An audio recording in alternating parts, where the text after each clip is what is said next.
Beautiful. Just really gorgeous. beautiful. GBNews, the People's Channel.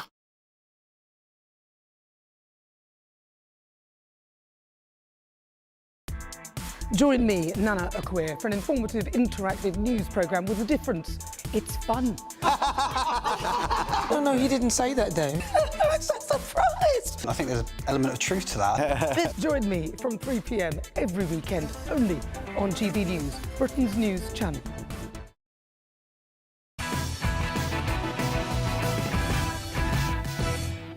Sandals? Welcome back to Late Edition. So, the big story of the day, really, has been that Labour is going to give 16 and 17-year-olds the vote. 16-year-olds, of course, can't get married, despite what Angela Rayner might be telling you.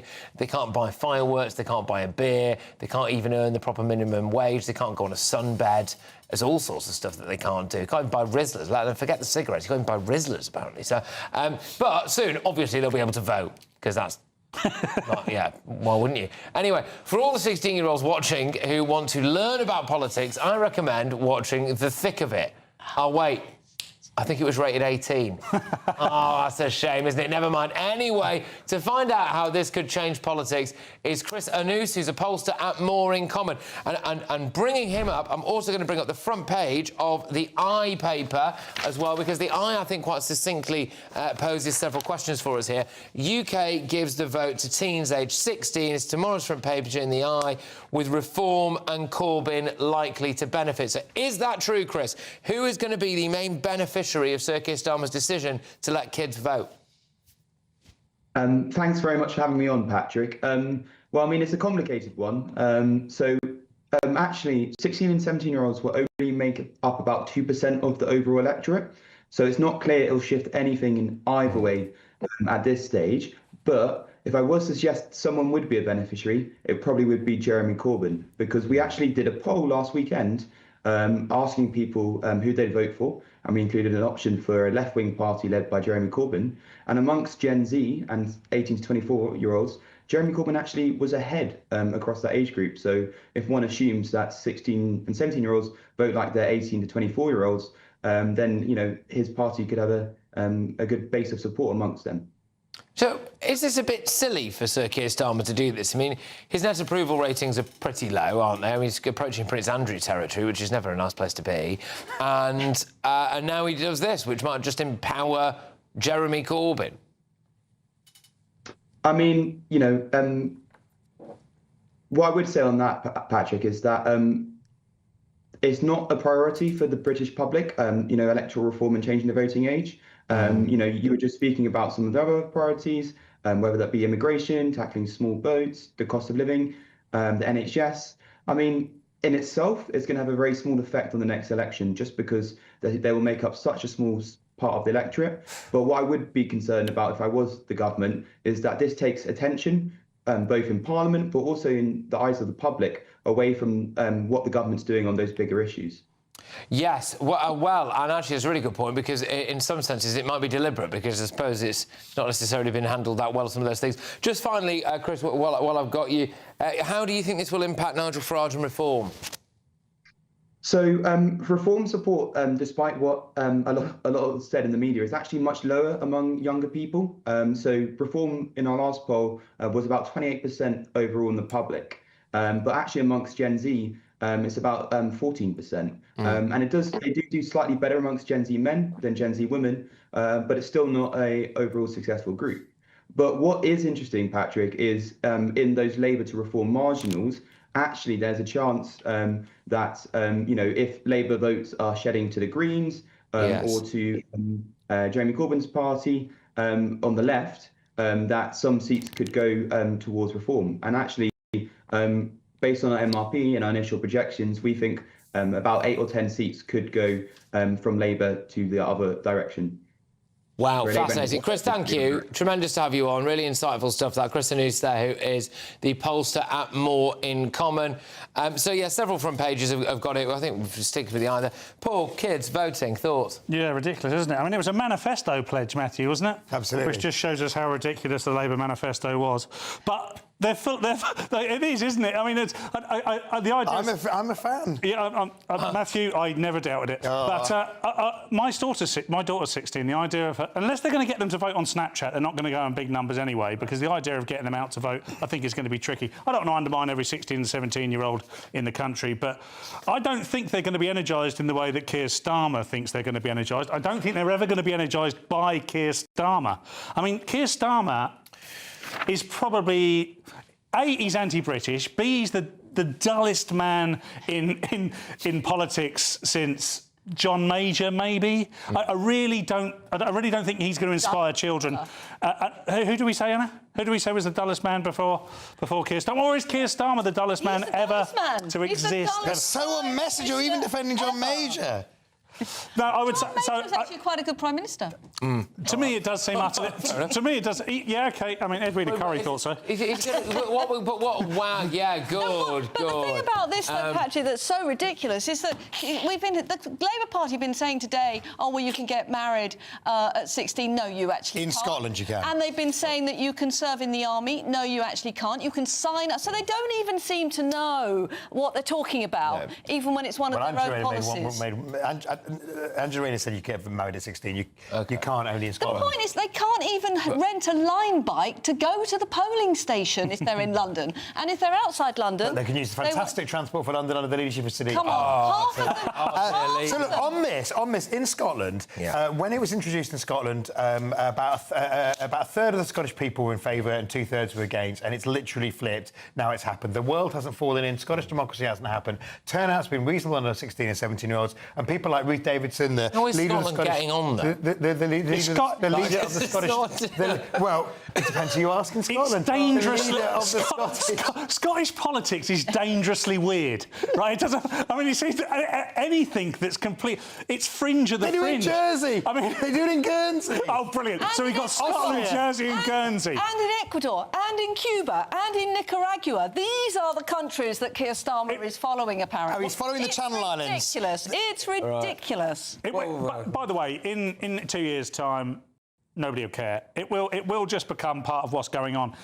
Well, I'm sure you've... I haven't been able to listen too much, but I'm sure you've used the word gerrymandering quite a lot tonight when talking about this. He clearly thinks this... It was part of the manifesto, clearly... It's done for the good of the young people. It's not for the... You don't care about the young people, Matthew. You just want their vote. I ran Young Labour before the 97 election. I know it's hard to believe I'm that old. And we were in favour of it all the way back then. I mean, look, and what I found today is the hypocrisy of reform. Nigel's done this very long video saying, oh, it's the end of the world. Yeah. And yet they've got an 18-year-old running Warwickshire County Council signing off budgets worth tens of millions of pounds. Yeah, well, he's 2 years older than 16, though, isn't he? Yeah. But he's a leader. He's not just voting. That's a bit of a difference. No, I'll take your point. But, of course, there's the... was it Sir Alex Ferguson who says you're good enough, you're old enough? Yeah. So... a big Labour man, of course. But, of course... There's... Some BBC presenters have said that as well, Patrick.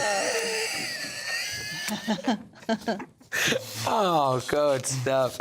Right, so we're going to park that one there. We're out of time anyway, but we're definitely out of time now. And, OK, coming up, what do I have in common with Rishi Sunak? Yeah, I'm a coke addict, total coke addict, Coca-Cola addict. Yeah, I was going to say, just for the record, just be totally clear. President Trump is making Coke Mexican again. I'll explain all. And Diane Abbott is also in the headlines. And, yeah, it's not for good stuff either. So stay tuned.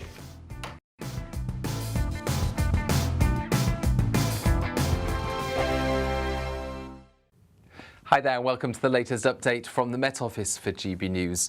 Over the next 24 hours, it's going to stay warm and humid for many of us. An uncomfortable night for sleeping. Showers in the north and west, but drier towards the southeast. We've got low pressure moving slowly northeastwards, swinging some weather fronts into the west.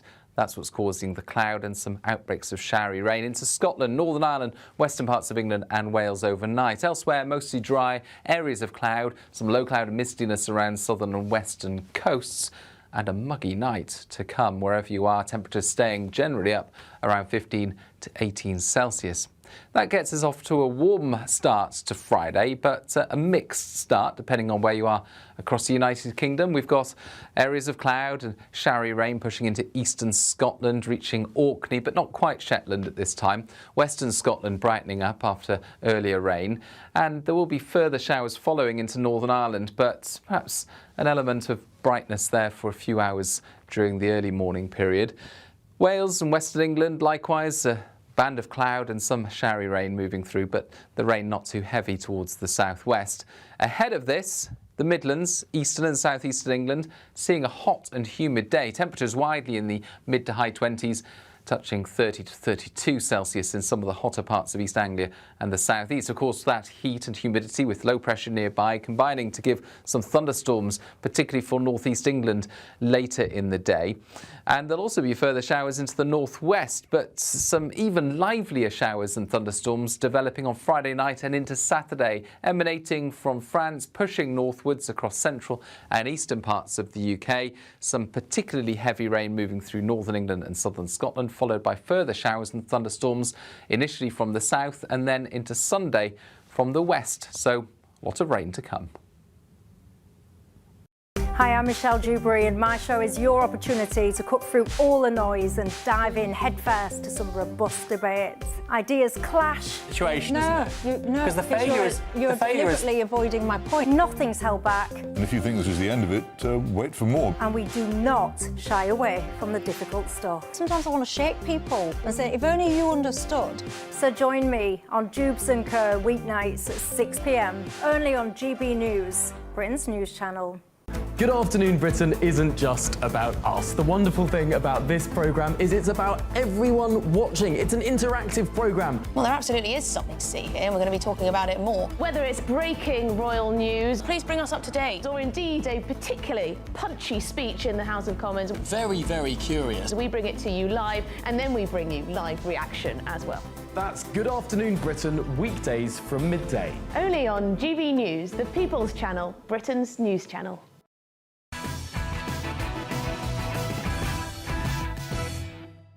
All right, just going to tease ahead to something in the front page of tomorrow's or Friday's Guardian. Diane Abbott suspended by Labour for the second time. It comes after 4 other Labour MPs were also had their work removed yesterday. We're going to talk about that in a second, but I would just like to surface my American audience now, because in another victory for President Trump, following the signing of the big, beautiful bill into law, the US Senate today voted in favour of $9 billion worth of cuts to foreign aid and public broadcasting. Now, it's been touted as a victory over the fake news left-biased media. Meanwhile, this evening, the White House has said that it won't recommend a special prosecutor in the Epstein case after MAGA seems massively divided on the issue. So lots to talk about. Oh, let's get the latest from stateside. I'm now joined by the chief spokesperson and the senior director of media affairs at the AFPI. It's Jen Pellegrino. Jen, thank you very much. Great to see you. So, this looks like a cuts to foreign aid, cuts to the fake news media. It's a good day, is it? Hey, it's a great day here in America, and it has been ever since President Trump took office. We here at the America First Policy Institute are thrilled to see the work that's taking place. There's nobody that works around the clock like this president does. So we're really pleased. Again, this is what the American people voted for back in November. They wanted to see these cuts take place. They wanted their taxpayer dollars to be used with transparency and to be used in places that make sense. And you look at outlets like Voice of America and NPR. They've been biased for years now. The CEO of NPR, she had a Joe Biden for president hat on at one point, called the current president a racist at another point. There's been a lot of issues in their reporting, and the American people shouldn't be on the hook for that. And I'll say this, as somebody that was a journalist myself in my past career, the American people want truth, and I know you understand that at GB News. That's something that American people deserve, is balance in reporting, and they haven't seen that for a long time with a lot of these outlets. So I think it's a great move that the president is taking, and he's somebody that embraces faces, you know, all of the media, as you've seen, and anytime he engages them in the briefing room or out on the South Lawn, he's not afraid of opposing media. But as far as the taxpayer dollars are concerned, they should be going to something that's a lot more balanced. I mean, you've experienced this firsthand, you know, former anchor, White House correspondent as well. You've seen that the way that was that bear pit of a lot of people, left-wing media, really going after President Trump in a way that they refused to touch President Biden. And as ever, when I cover these stories, I notice that there is a real direct correlation between things we wish were happening here, like the massive reduction of needless foreign aid, and also, really, I think, getting hold of some of the public broadcasters and giving them a bit of a shake-up as well. Trump leading the way on it. So that's interesting. One thing I am very keen to get your views on, though. What's the latest with the Epstein file situation, if you don't mind me asking? Because it appears to have divided the MAGA movement, I think. Yeah, it's a great question, Patrick. You know, the MAGA movement is divided over this issue. There's no question about it. But that's nothing new for the movement as a whole. MAGA is not just one viewpoint. There's a lot of viewpoints that come to the table. You take Iran, for example. Half of MAGA, so to speak, was against President moving in there. The other half said, let's go for it. And now, obviously, we've seen the result, and I think there's been a lot of support for the president's actions. So sometimes with things like tariffs, with Iran, foreign policy, it remains to be seen. As far as Epstein goes, I think one thing that a lot of folks agree on within the movement is they want transparency. They want justice for the survivors. They just want more information because it has been something that has been discussed for a long time. And I think the White House had a bit of a tough rollout as far as bringing some influencers in early on and kind of teasing that there was a list. So there's confusion there. I think people just want that transparency and, again, justice for the survivors. I hope we see that. But I think a lot of folks are really realizing that this is the left as well. They had 4 years to do something about this under the last administration. There was no outrage then, but now they're seizing on this opportunity to criticize the former president. And I'll add this, that CNN had 2 polls today showing that the president's approval rating is actually up following all this discussion around the Epstein files and the list. So, you know, take that for what it's worth. I think a lot of people realize there are bigger issues in this country, even though they would like to see some transparency here. Or there's a lot of people on the list, and they're very relieved. So you never know. It's one way of looking at it. But, exactly. But look, I was teasing this. We were having a little bit of a joke before about this President Trump and something he's doing involving Coca-Cola and the Mexicans. Were you able to explain what this is? Coca-Cola using corn syrup or something like that? Is this what the Health Secretary Robert F. Kennedy Jr. would really want? What's going on here? Well, I love the headline you teased into the last break where you said he's making Coke Mexican again. That's just brilliant. I love that because listen, he has good taste. I know he's a fan of Diet Coke. He's got the button in the Oval Office, so I've heard. I haven't seen it firsthand, but I hear all about it.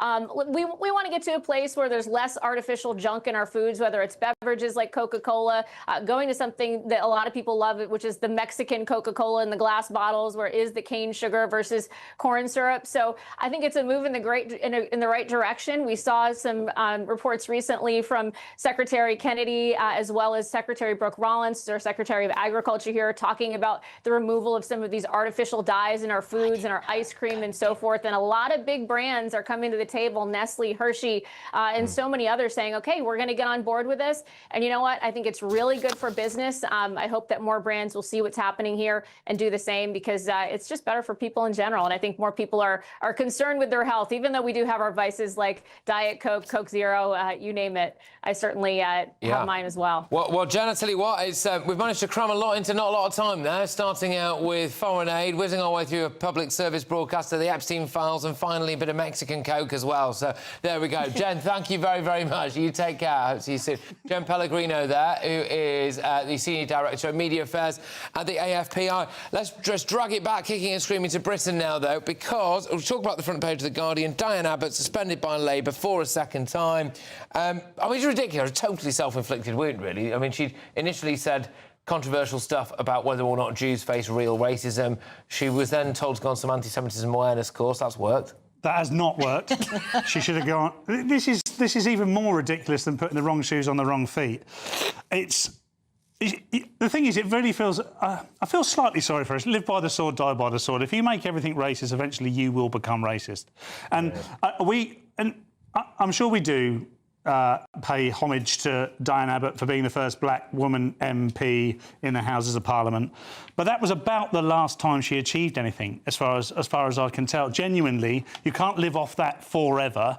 And she has made nothing but an embarrassment of herself for her and the Labour Party for a very long time. And I think that people are falling over themselves now to be anti-Semitic without realising that they are. It's fashionable to be anti-Semitic because it's fashionable to be pro-Gaza, and it's just beyond people in that part of politics to give the Jewish people any credit whatsoever. OK, yeah, fine. Sorry, the reason I was just rushing you there was just because I do actually want to play the clip, and then we'll get Matthew's reaction to it. So here we go.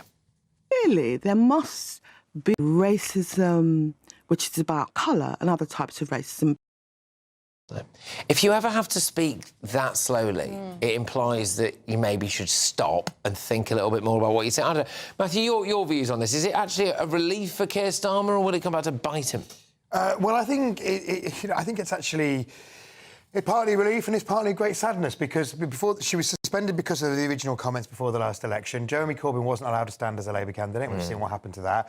There was question mark about where the down was going to be. There was a lot of pressure from people within the black community, but also from a lot of people who just respected Diane's record as the first black female MP and other stuff that she's done. And so, you know, they were persuaded to basically let Diane back and give her a final chance. And really, she's thrown away that chance. I think it was very regrettable what she said in the interview for her more than anything else, because a career which ended as a trailblazer is going to peter out as somebody who said some really unpleasant things. Final word, sorry, Adam, it's going to have to be quite brief, I'm afraid, but your take on the Diane Abbott resuspension. Yeah, I mean, I think this will probably come and bite Starmer. I mean, he's turning into a real dictator. Despite wanting to extend the vote to everybody, he's taking, you know, he's sacking his Labour MPs left, right and centre. I think this is the fifth one, isn't it, that he's well, that's about 30 less than Boris did. Yeah, but as we've discussed, that was when they were voting against party policy. This is actually because they're being difficult. But Diane Abbott, I mean, it is a real shame, because she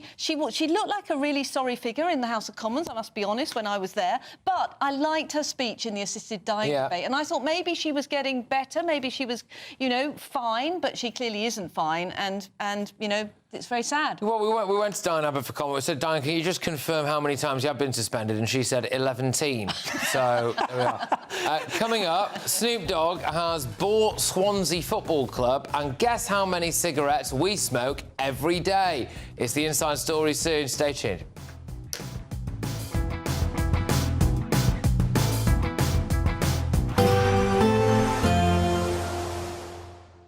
I forecast a perfect holiday in the sun. Weather looking good then? For sure, and no worries about our travel insurance. All Clear Travel Insurance sponsors GBNews Travel Destinations Forecast. Lots of hot, strong sunshine around the Mediterranean at the moment. A few showers are possible in Sicily and inland over Turkey.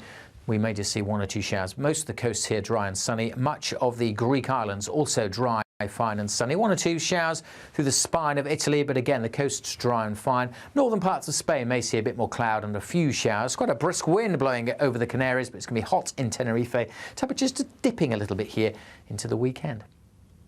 All Clear Travel Insurance sponsors GBNews Travel Destinations Forecast.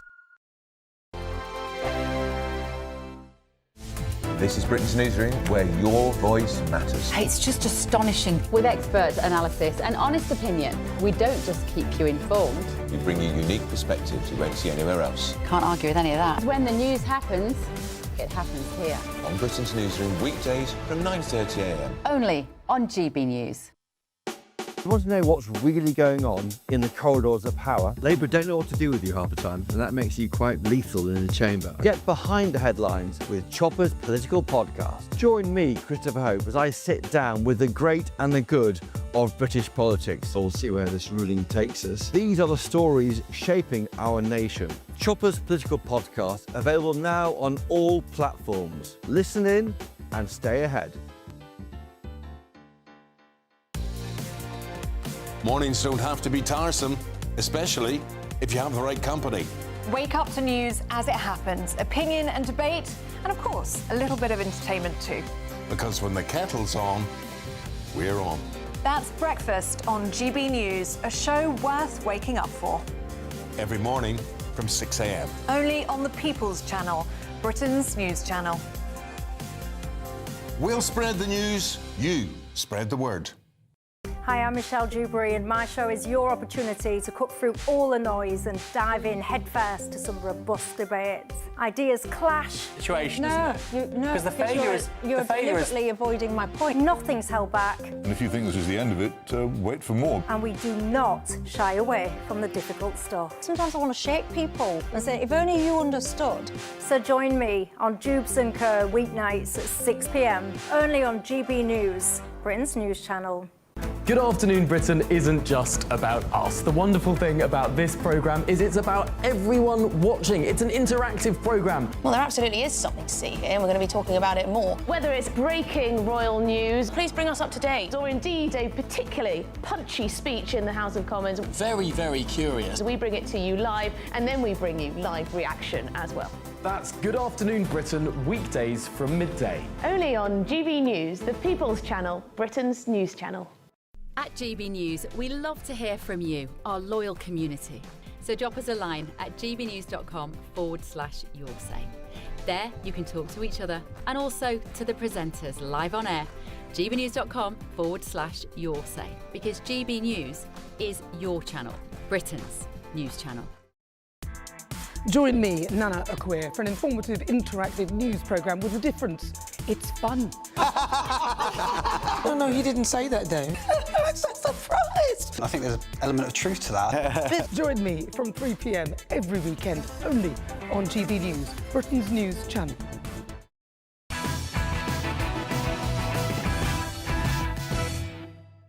Welcome back to Late Edition. So, some of the inside stories for you from tomorrow's newspapers, or Friday's newspapers, if you're watching us before the breakfast show. Rapper Snoop Dogg has bought a stake in Swansea City Football Club. Snoop Dogg helped to launch Swansea's new home shirt on Monday. The 53-year-old is a keen sports fan and has described Celtic as his favourite football club in Scotland. He last month said that he would love to open a burger van at Celtic Park. So that's something there for you. Britain... Square sausage you'd have to sell. Yeah, there you go.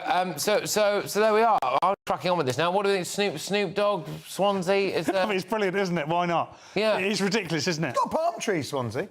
Has it? Matthew, that's almost as interesting as Snoop Dogg opening out a burger van at Celtic Park. Yeah. I mean, what else, you know? Surely Celtic would have allowed him to be a buyer as well. I don't know. Does he know? They're a bit pricey, though, but it cost him a bit more to get to invest in Celtic than Swansea, weren't it? Can't but wonder whether or not... Titans of Scottish football. He is famous for enjoying... a banned substance, right? So it'd be interesting to see how he does if one of his players gets banned. Would that be something that Rishi Sunak likes to see with the same name, different substance? Exactly, yeah. I don't know, it seems odd. These are this influx of American celebrities buying up chunks in British... in Wales? Yeah. Because obviously after Wrexham, this is the thing. Maybe he just wanted to keep it Welsh. But well, if he's got a lot of money to spend, he can come and invest it in Southend United. Is that your team, Anna? Yeah. It is. How are you getting on, They're doing really well now, of course, because they got to Wembley. Sadly, didn't quite win, but they are on the up. They're on the up. Next year, yeah. Maybe Snoop Dogg's going to learn Welsh. Because everything has to be bilingual in Wales. If it's a public service legally, maybe we're going to see a bit of. I'm just looking for him. Looking forward to him realising that the Labour Council ever put a blanket 20-mile-an-hour zone. It's actually been lifted. Oh, has it? Right. God. I'm not blankets. Matthew knows. Yeah. And it's across the whole of Wales, not just Swansea. Sorry. No, yeah, which is worse, isn't it? It's going to take him a long time to get to Wrexham. It's this stuff that isn't going to impress a 16-year-olds, Matthew. The whole palm tree and 20-mile-an-hour stuff. It's not going to work. I want to see serious people investing in football, by the way. What they've done at Wrexham is a seriously good, positive story. I don't know what Snoop Dogg's going to do at Swansea, but you need a lot of money and a lot of effort to make success in football. So I hope that he's up for it. I mean, if he's genuinely invested, then good for him. But if he's just found somewhere else to go and smoke a big doobie, then I don't know if it's going to be great for Welsh football. Speaking of which, Britain smoke an estimated 28.6 billion cigarettes every year, equivalent to 78 million a day. Smoking levels are also found to be higher in more disadvantaged areas. Charities are warning the staggering figures, a stark reminder of the deadly toll of inaction. This is in the Daily Telegraph as well. The analysis has apparently shown that adults who smoked had 10.4 cigarettes a day on average.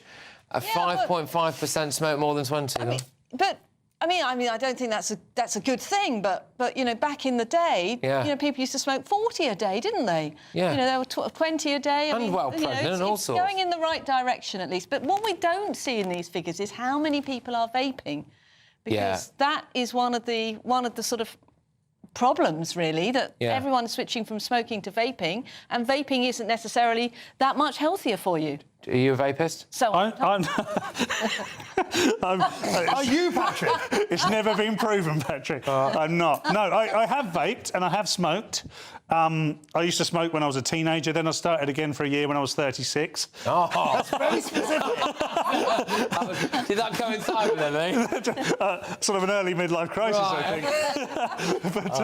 but no, I don't know. I'm being shouted out rightly, so I need to whiz you through the front pages. The Guardian, Diane Abbott suspended by Labour for a second time. The Telegraph votes 16 as Starmer panics over reform. The Daily Mail, police to use facial recognition cameras at Notting Hill. The Sun, Road Raceler, a Kanye rap. That's John Turode. They reveal the word he said. The Times, Afghan data leak named British spies and soldiers. The Daily Express go for Labour in for nasty voter surprise. They're quoting Nigel Farage there, his comments about lowering that age, voting age 16. The Mirror, 16-year-olds voting next election. The Metro, Starmer's new Generation X, also a voting story.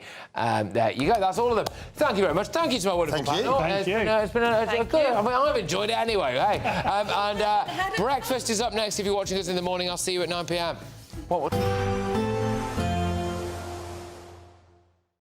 Expect a warm front, moving from the kitchen right through to the rest of the house. Boxed Boilers, sponsors of weather on GB News. Hi there, welcome to the latest update from the Met Office for GB News. Over the next 24 hours, it's going to stay warm and humid for many of us. An uncomfortable night for sleeping. Showers in the north and west, but drier towards the southeast. We've got low pressure moving slowly northeastwards, swinging some weather fronts into the west.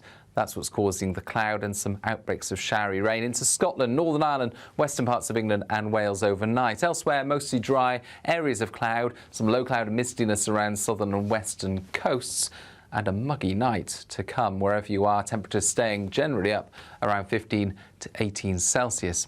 That gets us off to a warm start to Friday, but a mixed start depending on where you are across the United Kingdom. We've got areas of cloud and showery rain pushing into eastern Scotland, reaching Orkney, but not quite Shetland at this time. Western Scotland brightening up after earlier rain, and there will be further showers following into Northern Ireland, but perhaps an element of brightness there for a few hours during the early morning period.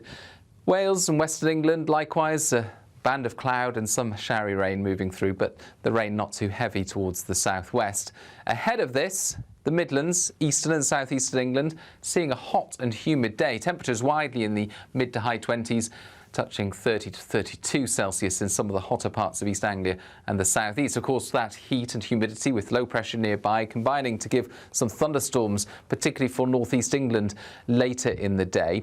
And there'll also be further showers into the northwest, but some even livelier showers and thunderstorms developing on Friday night and into Saturday, emanating from France, pushing northwards across central and eastern parts of the UK. Some particularly heavy rain moving through northern England and southern Scotland, followed by further showers and thunderstorms, initially from the south and then into Sunday from the west. So, a lot of rain to come. Expect a warm front, moving from the kitchen right through to the rest of the house. Boxed Boilers, sponsors of weather on GB News. Imagine having an extra £1,000 to spend each week for an entire year. £54,321 in tax-free cash could be yours. Cash to spend however you like. £54,321 in cash could be landing in your bank account this year. For another chance to win £54,321 cash, text cash to 63225. One entry costs £2.50 plus one standard network rate message. Or text bonus to 63225. 5 entries cost £5 plus 1 standard network rate message. Go to gbnews.com/win. Entries start at £2.50. Call 0903 686 3232. Calls cost £2.50 plus your network access charge. Or post your name and number to GB14 PO Box 8690 Derby DE1 9TT. UK only. Entrance must be 18 or over. Lines close at 4 p.m. on the 1st of August. Please check the closing time if listening or watching on demand. 5 hosts, 5 opinions, 5 fearless debates, 5 unfiltered takes on the day's news. 5 reasons not to be anywhere else on Saturday night. This is the Saturday 5. You got me. You got me good there. Britain's biggest Saturday night TV show. It's not a bad brand. Yeah. Uncensored. Very, very racy tonight on the unpredictable. What does she say? Can you translate it for us? And always entertaining. And how can a country go from being led by William Wallace to Saturday nights from 6 p.m. only on GB News, the People's Channel. Britain's news channel. You're going to want to stay tuned, trust me. Hi, I'm Michelle Dewberry, and my show is your opportunity to cut through all the noise and dive in headfirst to some robust debates. Ideas clash. Situation, no, isn't it? No, because the failure is you're deliberately avoiding my point. Nothing's held back. And if you think this is the end of it, wait for more. And we do not shy away from the difficult stuff. Sometimes I want to shake people and say, if only you understood. So join me on Jubes and Kerr weeknights at 6 p.m. only on GB News, Britain's news channel. Good Afternoon Britain isn't just about us. The wonderful thing about this programme is it's about everyone watching. It's an interactive programme. Well, there absolutely is something to see here, and we're going to be talking about it more. Whether it's breaking royal news, please bring us up to date, or indeed a particularly punchy speech in the House of Commons. Very, very curious. We bring it to you live, and then we bring you live reaction as well. That's Good Afternoon Britain, weekdays from midday. Only on GB News, the People's Channel, Britain's news channel. At GB News, we love to hear from you, our loyal community. So drop us a line at gbnews.com/yoursay. There you can talk to each other and also to the presenters live on air. gbnews.com/yoursay, because GB News is your channel, Britain's news channel.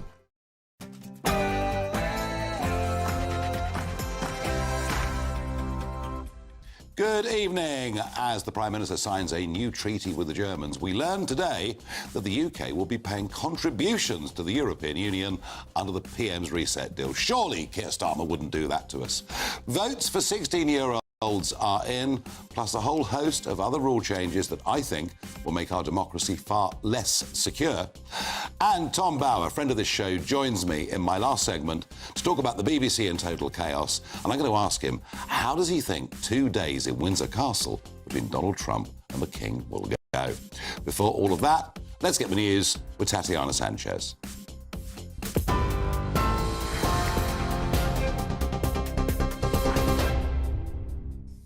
Nigel, thank you. The top stories. Diane Abbott has become the 5th Labour MP to be suspended by Sir Keir Starmer this week.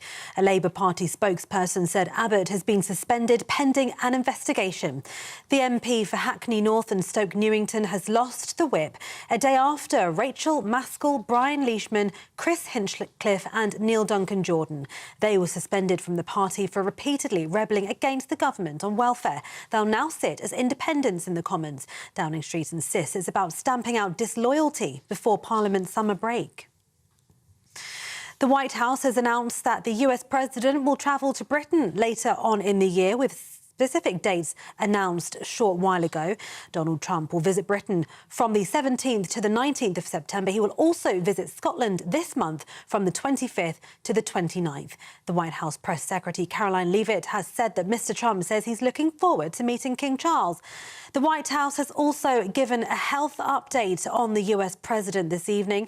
The White House telling reporters the president is suffering from venous insufficiency, which has caused some swelling. In recent weeks, President Trump noted mild swelling in his lower legs. In keeping with routine medical care and out of an abundance of caution, this concern was thoroughly evaluated by the White House medical unit. The president underwent a comprehensive examination, including diagnostic vascular studies. Bilateral lower extremity venous Doppler ultrasounds were performed and revealed chronic venous insufficiency, a benign and common condition. In some more breaking news this evening, a major incident has now been declared following a coach crash near Minehead in Somerset, with a number of casualties taken to hospital. The bus was bringing children back from a day trip, the coach operator said. It was involved in a collision between Wedden Cross and Tibbacombe today. It's unclear how many people have been injured and how seriously. Police have told drivers to avoid the area. The Transport Secretary, Heidi Alexander, said she is receiving regular updates.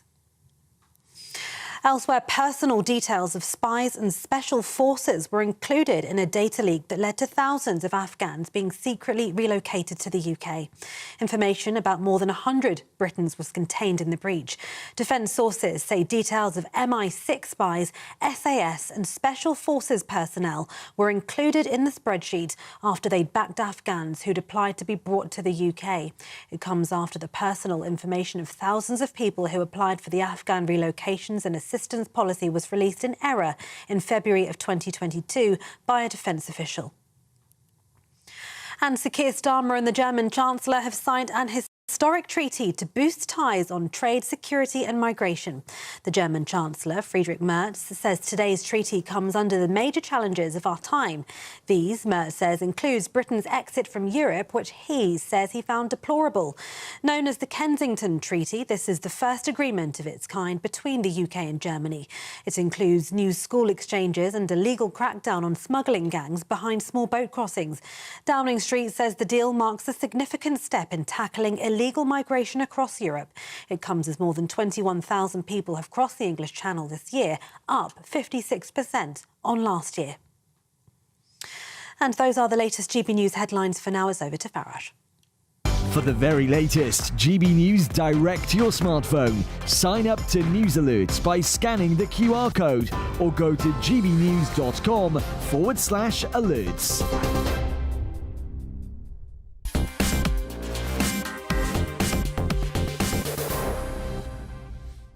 Good evening, everybody. So, Chancellor Merz of Germany has been in London today with the Prime Minister, and they've signed a new treaty. Yes, the Kensington Treaty. And what does it all mean? Well, it means that the Germans are going to help us by stopping illegal migrants storing their boats in Germany. I'm sure that's going to make just the most enormous difference to what's going on in the English Channel. We've even signed a sort of defence pact with Germany, which certainly is the first time we've done that since 1945. And Keir Starmer never seems more at home than when he's meeting fellow leaders from Europe, from the European Union, as he continues with what he calls his EU reset. But some research out overnight now suggesting that we're aligning with the European Union in 21 areas, whereas it was just 4 areas about a year ago, and that we now will have to start once again paying contributions to the European Union as part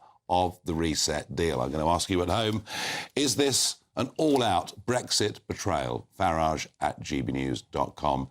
Love to get your thoughts. I'm joined in the studio by Anna Menon, regular, a friend of this programme, director of UK and a Changing Europe, who put this report together. I'm also joined on this show for the first time with me by Theo Clark, former Conservative Member of Parliament for Stafford, and Kieran Andrieu, British Palestinian from Novara Media, and somebody with whom we have a very good, healthy debate on current affairs.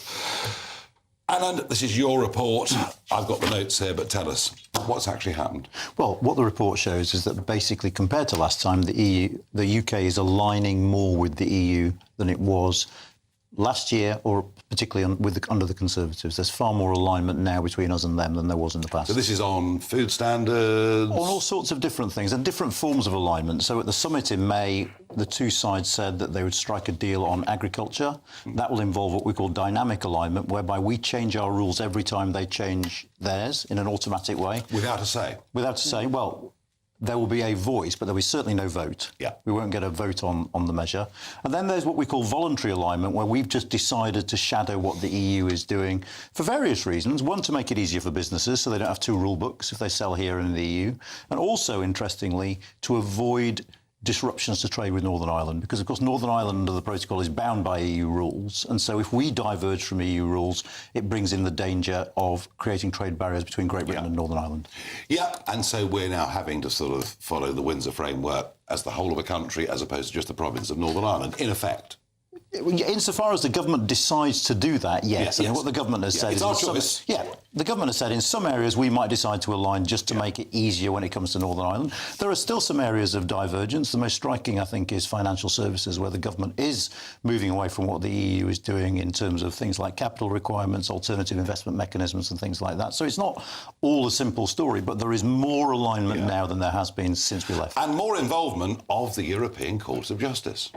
In those areas where we do dynamic alignment, where we say, OK, the difference between dynamic alignment and everything else is dynamic alignment gives you full access to the EU market and then full access to ours.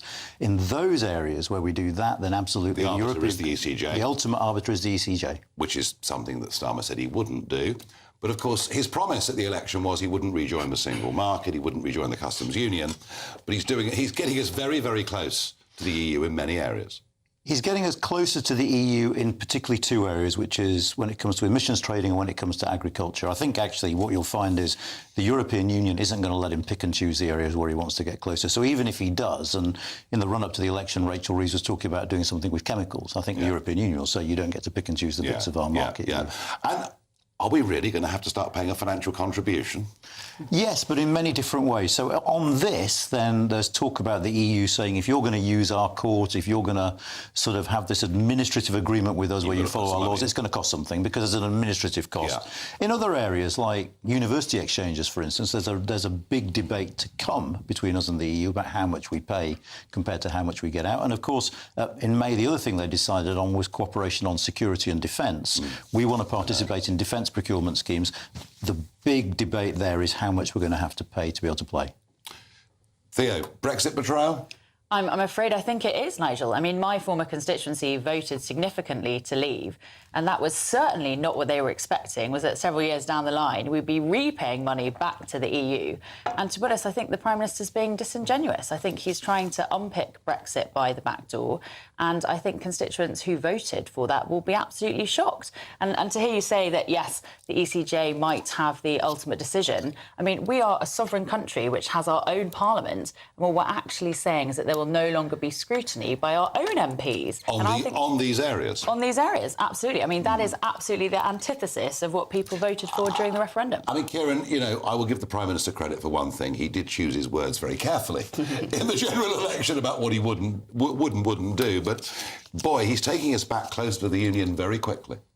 I mean, first of all, I feel like I'm stuck in Groundhog Day, 2016 to 2019 edition, which largely was your fault, Nigel, and I don't want to go back there. Well, no, we voted to leave, and Parliament didn't do it. So let me ask you this. Didn't do it. Genuinely, with all respect, two clever people. What the hell were you expecting?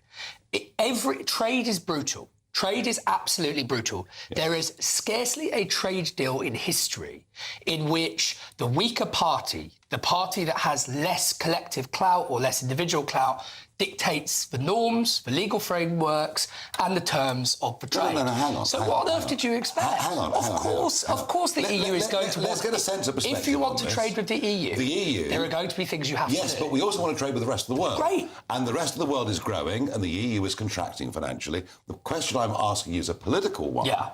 You know, is this Starmer betraying Brexit, or do you think he's just keeping within lines of his election promises? So I'll come to that in a sec. First of all, Nigel, there is no zero sum between trading with the world and trading with Europe. There can be zero sum if you're bound into terms that existed when we were still part of the EU.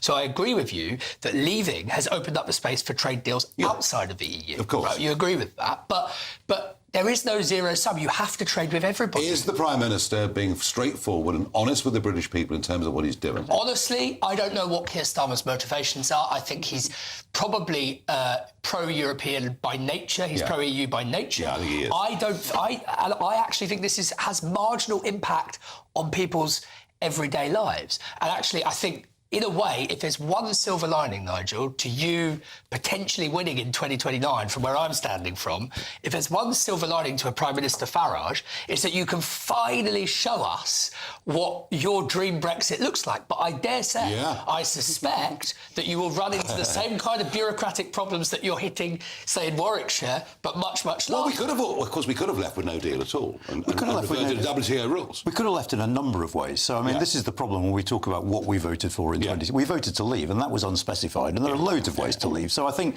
it's just getting a bit tiring when people say this isn't what we voted for, because we don't know what we voted for. I think, some of it's easy. You voted to reduce the numbers of people coming into Britain, and it's gone through the roof. That is very, very clear and very obvious. I mean, what some people would say to that is that parts of the Leave campaign said simply, we will control the numbers coming here. That is to say, we will be in charge. That was Boris being a bit devious. Yeah. But apart from Boris, everyone said the numbers coming in, we'll have the ability to reduce, and it hasn't. So they're upset about that. But I wonder, I mean, you know, Kieran raises the broader trade points.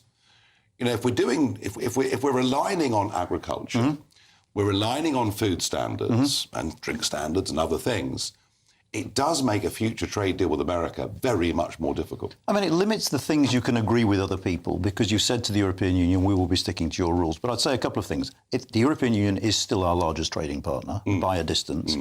And it says in terms in the Labour manifesto, we will negotiate an agricultural deal with the European Union. I mean, it's there in black and white. They said this. That bit they've kept within. It's the direction of travel that worries me, Theo. Absolutely. And if I think back to the, doorstep conversations I had as a Member of Parliament, the main reason people wanted to leave was because they were fed up of rule-taking from Brussels.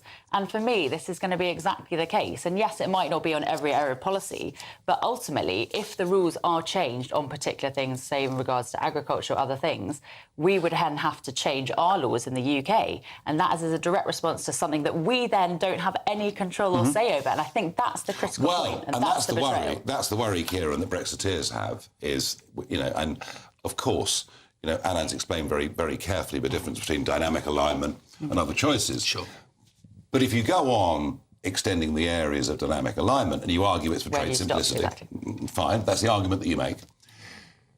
Then you finish up with a debate that says, well, we're having to take rules without having a vote. Do we need to rejoin? And Starmer himself was, of course, one of the great proponents of a second referendum.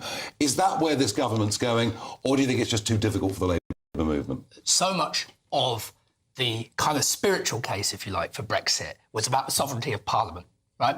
And now you have a sovereign British Parliament with a Labour government that I don't support, but that was indubitably elected with 175 majority, that, as Anne said, in its manifesto, referred to agricultural alignment and striking trade deals and so on. So in a way, you've got what you wanted. You just haven't got the political output that you hoped for.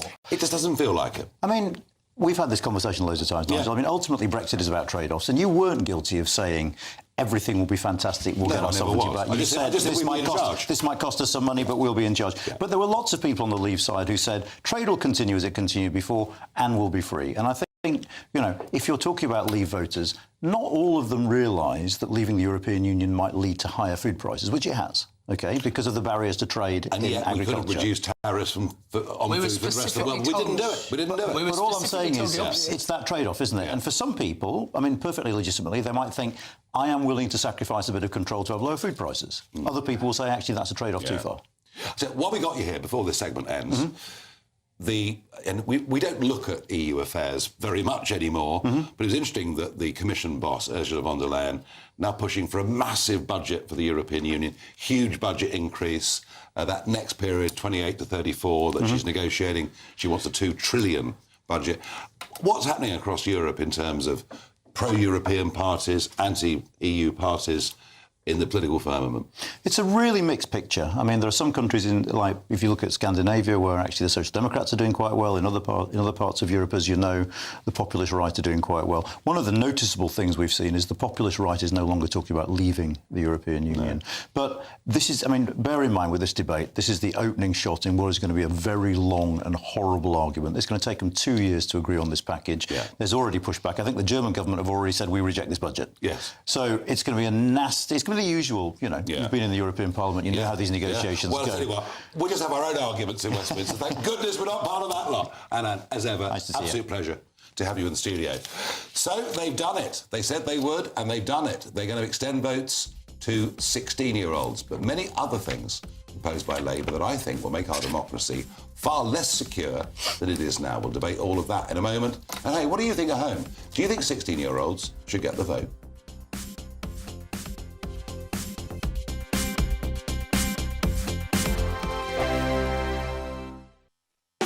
You want to know what's really going on in the corridors of power? Labour don't know what to do with you half the time, and that makes you quite lethal in the chamber. Get behind the headlines with Chopper's Political Podcast. Join me, Christopher Hope, as I sit down with the great and the good of British politics. We'll see where this ruling takes us. These are the stories shaping our nation. Chopper's Political Podcast, available now on all platforms. Listen in and stay ahead. At GB News, we love to hear from you, our loyal community. So drop us a line at gbnews.com/your say. There you can talk to each other and also to the presenters live on air. gbnews.com/your say, because GB News is your channel, Britain's news channel. Mornings don't have to be tiresome, especially if you have the right company. Wake up to news as it happens, opinion and debate, and of course, a little bit of entertainment too. Because when the kettle's on, we're on. That's Breakfast on GB News, a show worth waking up for. Every morning from 6 a.m. Only on the People's Channel, Britain's news channel. We'll spread the news, you spread the word. From the school run to the home run, watch a new show for all of Britain. He can say whatever he wants. A straight talking show where all voices are heard. And, you know, when are we going to stop talking about smashing the gangs and actually do it? With the stories that matter from every part of our country. There's a bit of a crash landing there for your Chancellor. Bold, fearless and standing up for you. That's me, Martin Daubney, 3 p.m. till 6 p.m, weekdays, here only on GB News. The People's Channel, Britain's news channel. Hi, I'm Michelle Dewberry, and my show is your opportunity to cut through all the noise and dive in headfirst to some robust debates. Ideas clash. Situation, no, isn't it? No, because the failure is you're deliberately avoiding my point. Nothing's held back. And if you think this is the end of it, wait for more. And we do not shy away from the difficult stuff. Sometimes I want to shake people and say, if only you understood. So join me on Jubes and Kerr weeknights at 6 p.m, only on GB News, Britain's news channel. 5 hosts, 5 opinions, 5 fearless debates, 5 unfiltered takes on the day's news. 5 reasons not to be anywhere else on Saturday night. This is the Saturday 5. You got me good there. Britain's biggest Saturday night TV show. It's not a bad brand. Yeah. Uncensored. Very, very racy tonight on the unpredictable. What did she say? Can you translate it for us? And always entertaining. And how can a country go from being led by William Wallace Saturday nights from 6 p.m, only on GB News. The People's Channel. Britain's news channel. You're going to want to stay tuned, trust me. I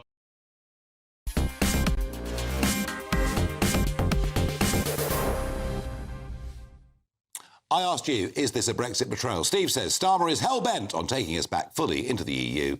He's a traitor to the British people. That's quite strong. Kim says we don't know what form of Brexit we voted for, but we certainly didn't vote not to use the freedoms given by it and hand over contributions for nothing. And David finally says Starmer appears to be taking us back into Europe by stealth. No doubt that would suit the EU. Remember, we had a trade deficit with the EU before. I know, a massive trade deficit, and Kieran and I could argue that until the cows come in, but we're not going to, because Labour has published a paper today and they will give votes to people aged 16 and above, and that will count for general elections, it'll count for local elections, all forms of election.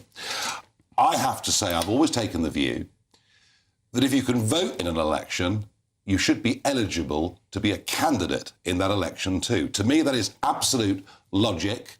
Do we want 16-year-olds sitting in Parliament? I don't think so. So I've always been opposed to reduction of the voting age on that basis.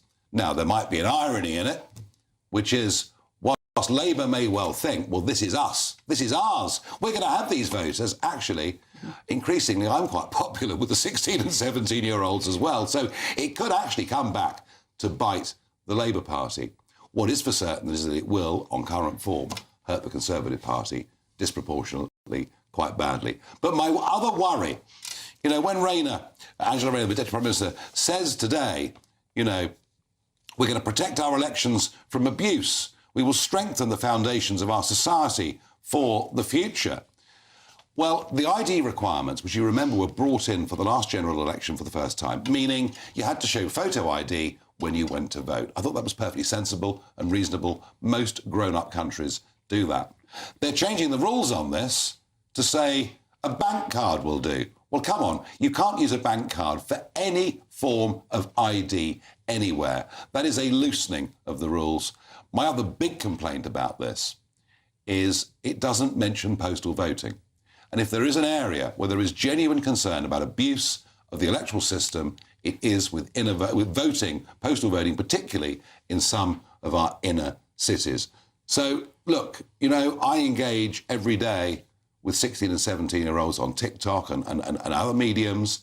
You know, I want them to be interested in current affairs. I just don't believe they should be eligible to vote. But with a massive Labour majority, it is going to happen. What's your take on this? Well, I agree with you, Nigel, and I totally take your point about not being able to stand for election, but having the vote is completely crazy.